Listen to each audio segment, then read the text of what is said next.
বিসমিল্লাহির রহমানির রহিম।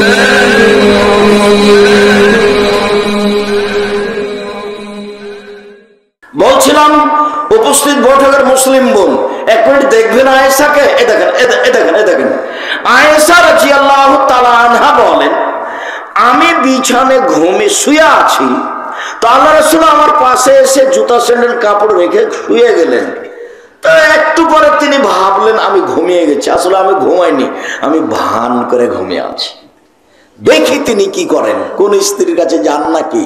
তো একটু পরে ধীরে উঠলেন, ধীরে কাপড় চোপড় জুতা স্যান্ডেল নিলেন, ধীরে দরজাটা খুলে বাইরে গিয়ে দরজাটা বন্ধ করে দিলেন। চুপে চুপে করলেন, আমাকে কিছু বললেন না। আমিও উঠলাম, দেখি কোথায় যায়। আমিও উঠে আমি আমার কাপড় চোপড় নিলাম, আমি মাথায় কাপড় দিয়ে নিলাম, গায়ে কাপড় দিয়ে নিলাম। বের হয়ে দেখি ওই যে 150 হাত দূরে কবরস্থানে গিয়ে হাত তুলে দোয়া করছেন। মাত্র 50 হাত, রাত 2টা হবে, কেউ নাই, কোন পুরুষ মানুষ নেই, কেউ নাই।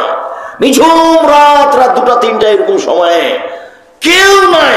আয়েশা রাদিয়াল্লাহু তাআলা আনহা মাথায় কাপড় দিয়ে কাপড় গুটিয়ে নিয়ে যাচ্ছেন স্বামীকে পরীক্ষা করতে। কোথায় তিনি গেলেন? ইনি আয়েশা। এনাকে শয়তান বলবো? আপনাকে শয়তান বলবো? আপনাকে তো আমি আয়েশার মতো মনে করি। দেখবেন আপনি আয়েশাকে। আর একটু দেখেন, এই যে দেখেন আল্লাহ নবী বলছেন, আয়েশা জি হাজা জিবরাইল, এই যে জিবরাইল, আয়েশা এই যে জিবরাইল তোমাকে সালাম দিল। তখন আয়েশা বলছেন, ওয়ালাইহিস সালাম ওয়া রাহমাতুল্লাহি ওয়া বারাকাতুহু। জিবরাইল কো সালাম, জিবরাইলের প্রতি শান্তি অবতীর্ণ হোক, জিবরাইলের প্রতি রহমত আজ অবতীর্ণ হোক। তারাওয়ালা নারা, আরে আপনি তো জিবরাইলকে দেখতে পান, আমি তো দেখতে পাই না। আপনি তো জিবরাইলকে দেখতে পান, আমরা তো দেখতে পাই না। এক বিছানায় 3 জন, মুহাম্মদ সাল্লাল্লাহু আলাইহি ওয়াসাল্লাম, আয়েশা রাদিয়াল্লাহু তাআলা না, জিবরাইল। এক বিছানায় 3 জন, এক লেপের নিচে 3 জন। কে? মুহাম্মদ সাল্লাল্লাহু আলাইহি ওয়াসাল্লাম, আয়েশা রাদিয়াল্লাহু তাআলা না, জিবরাইল আলাইহিস সালাম। এক বিছানায় 3 জন। ইনি হচ্ছেন আয়েশা রাদিয়াল্লাহু তাআলা আনহা। আপনাকে 1 মিনিট দেখালাম আয়েশা কাকে বলে। আপনি কষ্ট পেলেন? আমি বলিনি এই কথা, মুহাম্মদ সাল্লাল্লাহু আলাইহি ওয়াসাল্লাম বলছেন। মহিলারা শয়তানের বেশ ধরে আসে, শয়তানের বেশ ধরে যায়। ওরা শয়তানের বেশ ধরে আসে, ওরা শয়তানের বেশ ধরে যায়। ওদের থেকে বাঁচো, ওদের থেকে বাঁচো। পৃথিবীর মানুষ শোনা রেখো, সিনফানে মিন আহলিন নার লামারাহুমা, 2 শ্রেণীর মানুষ জাহান্নামে যাবে, আমি তাদের দেখিনি। 2 শ্রেণীর মানুষ জাহান্নামে যাবে, আমি তাদের দেখিনি। 2 শ্রেণীর মানুষ জাহান্নামে যাবে, আমি তাদের দেখিনি। এক কওমুন মাহুম সায়াতুন, এক শ্রেণীর মানুষ তাদের হাতে থাকবে লাঠি, গাজনাবিল বাকারে, গাভীর লেজের মতো।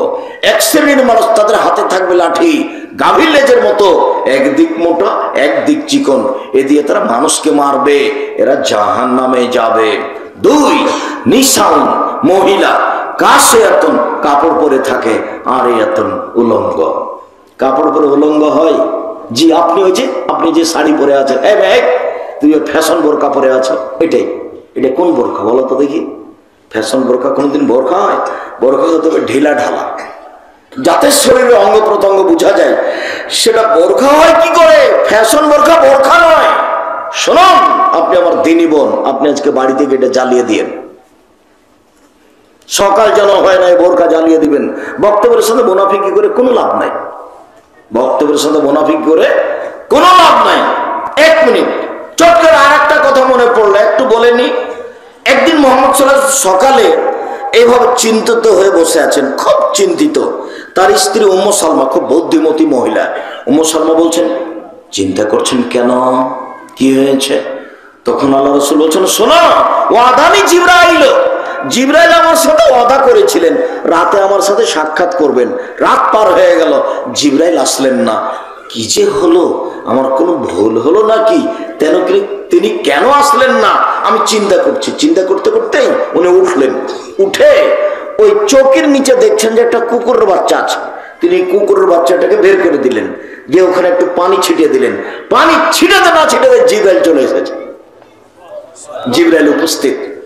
তখন আল্লাহ নবী বলছেন, জিবরাইল, জি আপনি যে আমার সাথে ওয়াদা করেছিলেন গত রাতে আসবেন, আসেননি যে?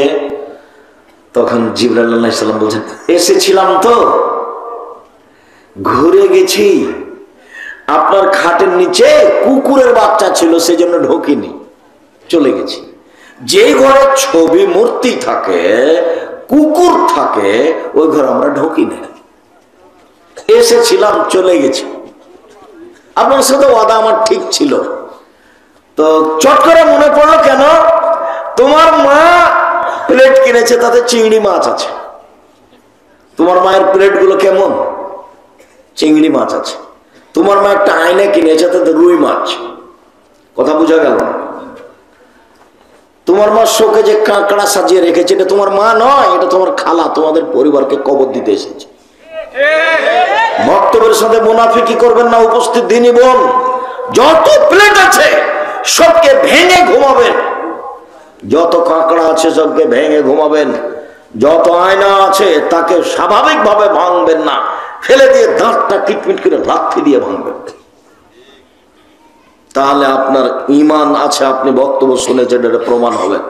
আমি আব্দুর রাজ্জাক বিন ইউসুফ, আমার বক্তব্যের সাথে মুনাফিকি করে কোনো লাভ নেই। জিবরাইল এসেছিলেন, ফিরে গেছেন। এই ছেলে বলো দেখি, ফিরে গেছে কেন? চোখের নিচে কুকুরের বাচ্চা ছিল। আর একটা তোমাকে বলি, মুহাম্মদ সাল্লাল্লাহু আলাইহি সাল্লাম খাটের নিচে কুকুরের বাচ্চা আছে সেটাই তিনি জানতে পারলেন না, আবার গায়েবের খবর জানেন। হুজুর একেবারে ডাহা মিথ্যুক, মিথ্যা কথা বলেছেন হুজুর। হুজুর যে মিথ্যা কথা বলেন তার এটা প্রমাণ। খাটের নিচে কুকুর আছে উনি বুঝতে পারলেন না, কত চিন্তিত। আরে কেন যে জিবরাইল আসলেন না, কি যে ভুল হলো, কি যে করি, কি যে ব্যাপার, তাই চিন্তিত। অথচ নবী মানুষ খাটের নিচে কুকুরের বাচ্চা আছে জানতে পারতেন, গায়েব জানতেন না, এটাই চূড়ান্ত।